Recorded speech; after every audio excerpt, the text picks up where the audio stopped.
From them will come songs of thanksgiving and the sound of merrymaking. I will multiply them, and they shall not be decreased.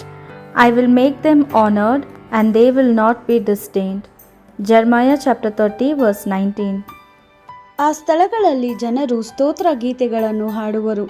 ಅಲ್ಲಿ ನಗುವಿನ ಧ್ವನಿಯು ಕೇಳಿಬರುವುದು. ನಾನು ಅವರಿಗೆ ಹಲವಾರು ಮಕ್ಕಳನ್ನು ಕೊಡುವೆನು. ಇಸ್ರೇಲ್ ಮತ್ತು ಯೆಹೂದ ಚಿಕ್ಕವುಗಳಾಗಿರುವುದಿಲ್ಲ. ನಾನು ಅವುಗಳಿಗೆ ಗೌರವವನ್ನು ತರುತ್ತೇನೆ.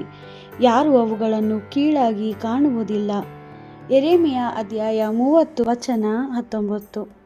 அவர்களிடமிருந்து நன்றி பாக்கள் எழும்பி வரும். மகிழ்ச்சிருவோரின் ஆரவாரம் கேட்கும். அவர்களை நான் பல்கி பெருக செய்வேன். அவர்கள் எண்ணிக்கையில் குறைய மாட்டார்கள். நான் அவர்களை பெருமைப்படுத்துவேன். இனி அவர்கள் சிறுமையுற மாட்டார்கள். எரேமியா 30 அதிகாரம் 19வது வசனம்.